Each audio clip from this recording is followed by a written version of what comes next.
পুজোর সময় প্রত্যেকের বাড়িতেই অনেক কাজ থাকে, ঘর বাড়ি পরিষ্কার করা, কাচাকুচি, অনেক কাজ থাকে। আজকে খুব সকাল সকাল গিয়ে রান্নার কাজটা মিটিয়ে চলে এসেছি। আসার পরে দেখো প্রচণ্ড বৃষ্টি, আর এই বাড়িতে একটুখানি পরিষ্কার পরিচ্ছন্ন কাজকর্ম সব করছিলাম।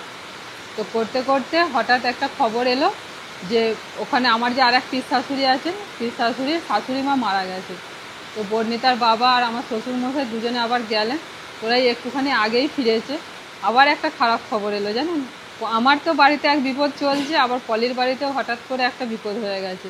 তো সেখানেই যাবো। বর্ণিতার বাবাকে ফোনটা করেছিল, ও তখন রাস্তায় আমাকে এসে বলছে যে জানো এই ব্যাপার, যে তুমি তাড়াতাড়ি চান টান করে রেডি হও, আমাদের আবার এক্ষুনি বেরোতে হবে। একবার যাবো পলিদের বাড়িতে। এই দেখুন না বৃষ্টি এসে গেল, এই মাত্রই বৃষ্টিটা এসেছে। আর আমার এখনও চান হয়নি, বুবলুকে চান টান করে খাওয়ানো হয়ে গেছে, আর পিসিমারও চান টান হয়ে গেছে। এবার বর্ণিতাকে বাকি আছে, বর্ণিতাকে চান করিয়ে দিয়ে তারপরে আমি চান করব। বাড়ির রান্নাবান্না অল্প স্বল্প আজকে হয়েছে। আজকে ওখানে যেটা রান্না হয়েছিল সেটা একটা টিফিন আইটেম, সেই সব টুকটাক খাওয়া দাওয়া হয়েছে। আর তারপরেই পরপর এই দুটো খবর জানেন, মানে কী যে হচ্ছে কি বলবো, একের পর একটা করে ঘটনা ঘটছে, মানে ভালো লাগছে না মনটা। তো যাই রেডি হই, গিয়ে বর্ণিতাকে চানটা করে আমি চান টান করি, দিয়ে আবার আমাদের এক্ষুনি বেরোতে হবে। চারিদিকে পুজো রব, আর পুজোর আনন্দে সব মানুষই এখন মাতোয়ারা। পুজোর লাইটিংও চলে গেছে। আমরা আসছিলাম, আমাদের বাড়ির কাছে যে মণ্ডপটা আছে তার লাইটিং জ্বেলে দিয়েছে, আর মণ্ডপের কাজ একদম শেষ মুহূর্তে প্রস্তুতি চলছে। মা দুর্গাও চলে এসছেন মণ্ডপে, আর একদিন পরেই মায়ের পূজা। আর আমাদের মনে এখন কোনো আনন্দ নেই, একটার পর একটা বিপদ চলছে।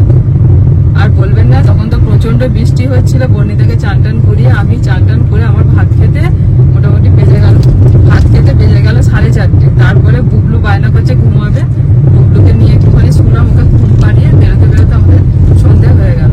আর এদিকে পলিরাও চলে এসছে ডাক্তারখানা, কারণ ডাক্তারবাবু বসেছেন 5টা সাড়ে 5টা থেকে। তো ওরা ডাক্তারখানা চলে এসেছে, এখন আমরা যাচ্ছি। আর পলিদের ওদিকে না রাত্রির দিকে মানে গাড়ি পাওয়া যায় না, এমনি অনেক কষ্টে একটা গাড়ি পেয়েছে, মানে গাড়ি বলতে আপনার টোটো পেয়েছে। তো টোটো ভাড়া করে নিয়ে এসেছে, আর এখনই যে আমরা যাচ্ছি গাড়িটা নিয়ে। আর ওদের দেখানো হয়ে গেলে, সবকিছু হয়ে গেলে তারপর ওদের বাড়িতে দিয়ে তারপর আমরা ফিরবো, তার জন্য গাড়িটা নিয়ে বেরোলাম। ডাক্তারবাবু বলেছেন যে রুগীকে বর্ণিতাকে যেরকম পিছনে সিটে পা ছড়িয়ে বসিয়ে নিয়ে এসেছিলাম ঠিক সেইভাবেই নিয়ে যেতে হবে, নাহলে নিয়ে যাওয়া যাবে না। পলিকে বললাম তোরা চিন্তা করিস না, ওইদিকে পলি রাজুও একা, দুটো ছোট ছোট বাচ্চা। আর হঠাৎ করে আমাদের এক তো বিপদ, পলিদের যেটা হয়েছে ও শাশুড়ি মাও পড়ে গেছেন, পা স্লিপ করে রাস্তার মধ্যে পড়ে গেছেন, ঢালাই রাস্তায় পড়ে গিয়ে হাঁটুতে লেগেছে, হাঁটু পুরো ভেঙে গেছে। তো সেটাই আজকে প্লাস্টার হবে। হাড়ের ডাক্তারের কাছে নিয়ে এসছেন, হাড়ের ডাক্তারবাবু দেখে এক্সরে করে দেখে বলেছেন যে প্লাস্টার করতে হবে। প্লাস্টারের কাজ চলছে, আমরা এখন যাচ্ছি, গিয়ে এবার সবকিছু হয়ে গেলে ওদেরকে নিয়ে বাড়ি যাবো। আমার মাও এসেছেন ওখান থেকে, ডিবাকপুর থেকে মা আছে, রাজু আছে, পলি বাচ্চাগুলোকে নিয়ে বাড়িতে আছে। পলি আসতে পারি না, আমি বললাম তোকে আসতে হবে না, আমরা তো যাবো, তো আমাদের তো যাচ্ছি। দেখুন না কি যে চলছে, মানে আমাদের আর ভালো লাগছে না, একটার পর একটা যে কি হচ্ছে আমাদের সাথে।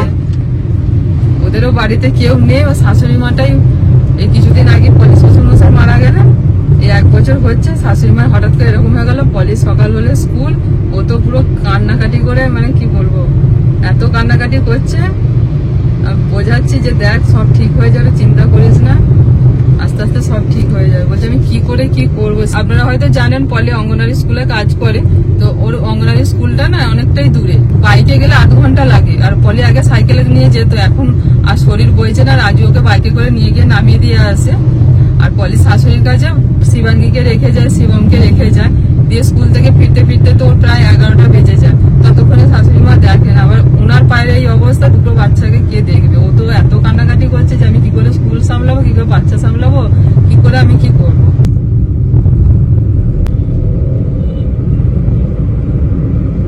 আমি ধরছি না, কটা ধরছি না, ওইটা বার করো। ওরা চা গেছিল, হ্যাঁ চা গেলে অসুবিধা নেই, ভয় লাগছে। বর্ণিতাকে এরকম ভাবে এনেছিলাম, তুমি কোলেতে নিয়ে নাও, মা পাগুলি লাগেনি তো, না লাগে না, কোলে নিয়ে নাও, হয়েছে। এবারে এইটাকে এইখানটায় দিয়ে দিন যাতে সাপোর্টটা থাকে। হ্যাঁ এখানটা ঠিক আছে মা, অসুবিধা হয় না তো, দাঁড়ান পাঠাচ্ছে আগে, এবার দেখুন এবার ঠিক আছে। হ্যাঁ বৃষ্টিও এসে গেল, ঠিক আছে চলো কিনে না বসে। রাজু তুমি তাহলে ওষুধগুলো কিনে নিয়ে এসো।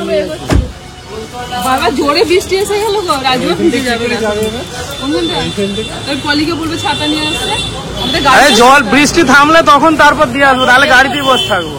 কি করে যাবো, নাহলে ভেজালে হবে না, প্লাস্টার ভেজানো যাবে না। ওটো ওটো বুবলুকে লুকিয়ে এসেছে, সে ঘুমাচ্ছে, এবার ঘুম থেকে উঠলে হয়তো একটুখানি খুঁজবে।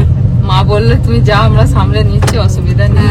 পিসিমা বললাম হ্যাঁ বাবা নাহলে মাকে ছাড়বে, বড় হচ্ছে একটুও ছাড়বে না। না আমাদের শিবাঙ্গী এখন ডাকে পড়বে, যে যেখানে অমনি সেই আটকে যাচ্ছে। এই কি গো, কি হচ্ছে একবার হাঁ করি বুবলু তাই দেখুন, ঘুম ভাঙলে আগে বলে আমার মা কোথায়, সবার আগে আমাকে খুঁজবে, দিয়ে ওপর ঘরে গিয়ে খুঁজে আসবে, নিজে সব ঘরে ঘুরে খুঁজবে।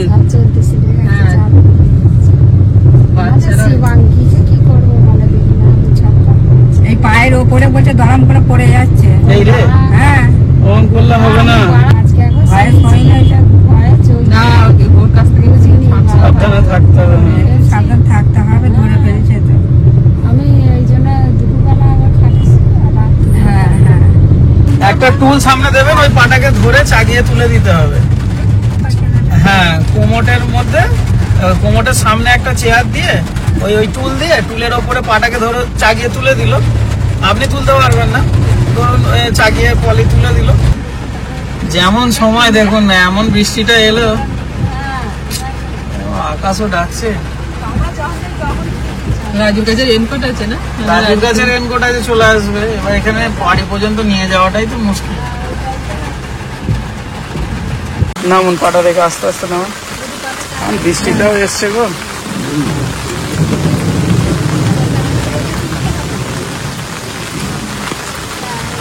জল পেলে হবে না, আমি এখানে গার্ড দিয়েছি।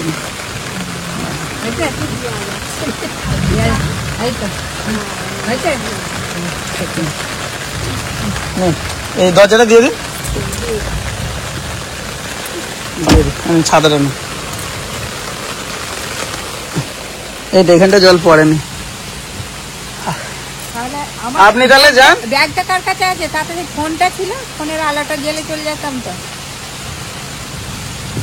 ব্যাগটা এই কিছু না, হ্যাঁ মায়ের ব্যাগটা থেকে ফোনটা বের করে দাও, ফোনটা দে, ফোনটা বের করে দাও। দাও না, না না ব্যাগগুলো সবগুলো দিয়ে দাও।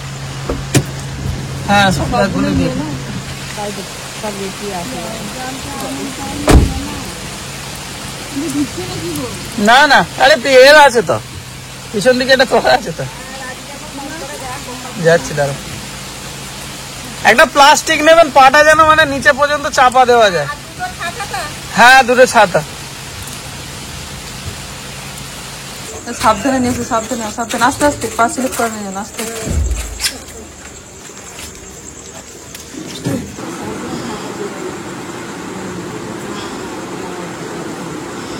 এইগুলো উল্টো বুঝে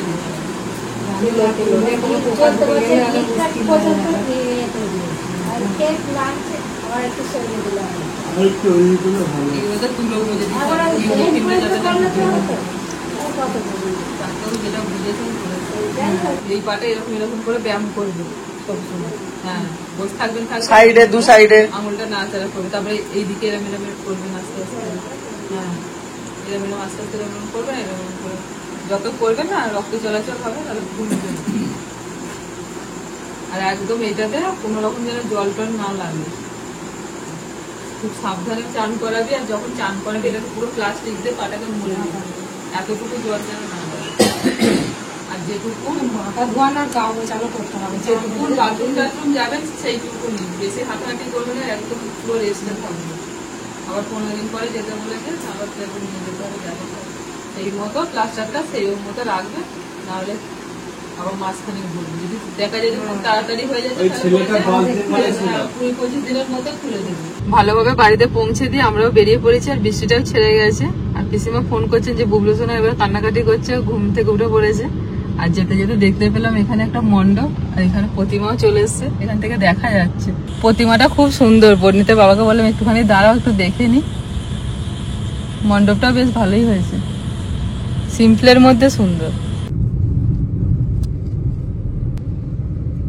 প্লাস্টার করে দিয়েছে আপনার মতনই, একদম এখান থেকে টেনে খেতে দিচ্ছিল, না ইয়ে কি বলে আপনার তো সরে গেছে হাড় মানে যেটা হয়েছে না চির খেয়ে গেছে মানে হাড় বসাতে হয়নি মানে হাঁটুর ঠিক নিচেটা মালাই চাকিটা নয়, মালাই মালাই চাকির নিচে যে মোটা হাড়টা, ওরা ভাবছিল মালাই চাকির নিচে নিচে হাড়টা রয়েছে না এই হাড়টা চির খেয়ে গেছে, এতটা জায়গা অনেকটা জায়গা চির খেয়ে গেছে, দেখুন এতটা জায়গা চির খেয়ে গেছে। হ্যাঁ, যার জন্য বসাতে লাগেনি তো, শুধু প্লাস্টার করে দিয়েছে, এবার আস্তে আস্তে জুড়বে। ওটাতে পা ফুলে গেছে, রক্ত বসে গেছিল হাঁটুর মাথায়, দিয়ে বরফ টরফ দিয়ে সারাদিন ধরে মানে রক্তটা সরে গেছে প্লাস্টার এখান থেকে। ব্যথা যন্ত্রণা খুব হচ্ছিল, ও পিসের মতো পড়ে গিয়েছিল পাশে। ওই একজনদের বাড়িতে নিমন্ত্রণ ছিল গো, দাদু বাড়িতে নিমন্ত্রণ খেতে গেছে, দিয়ে ওদের বাড়ি থেকে ফিরছিল, ফেরার পথে তো এই যে বৃষ্টি হয়েছে, রাস্তায় জল, আর পাটা কিভাবে স্লিপ করে গেছে, দিয়ে ঢালে রাস্তার উপর পড়ে গেছে, পাটা মুচড়ে পড়ে গেছে। আর পড়ে যাওয়ার সাথে সাথেই এবার লাগছে, দিয়ে ওখান করে মানে যাদের বাড়ির সামনে পড়েছে তারা আবার ছুটে এসে তো তুলেছে, জল টল দিয়েছে, দিয়ে এবার ধরে ধরে নিয়ে আবার পরের বাড়িতে দিয়ে গেছে। এবার তারপরে এবার যন্ত্রণা হচ্ছে, ফুলে যাচ্ছে, সঙ্গে সঙ্গে পলিথিন থেকে বরফ টরফ বার করে সব দিয়েছে, তারপর যদি ডাক্তার কাছে দিয়েছে, দেখে এক্সরে করে দেখে চিনতে এখন ওই ব্রেস্ট পুরো পিসিমার মতনই বলেছে 15 দিন পরে আবার নিয়ে যেতে, একবার দেখবে, তারপরে সেরকম বলবে কতদিন পরে প্লাস্টার কাটবে। ওমা হ্যাঁ কাজ করছিল, হ্যাঁ বাবা হ্যাঁ সবার লেগে যাচ্ছে। তোতনের কি হচ্ছে, এসে দেখছি বরফ দিচ্ছে পায়েতে, আমি গাড়ি থেকে নামছি, আমাকে বলছে মামার পায়ে লেগেছে, মামা বরফ দিচ্ছে, মা দেখো দেখছি সবার শুধু লেগেই যাচ্ছে।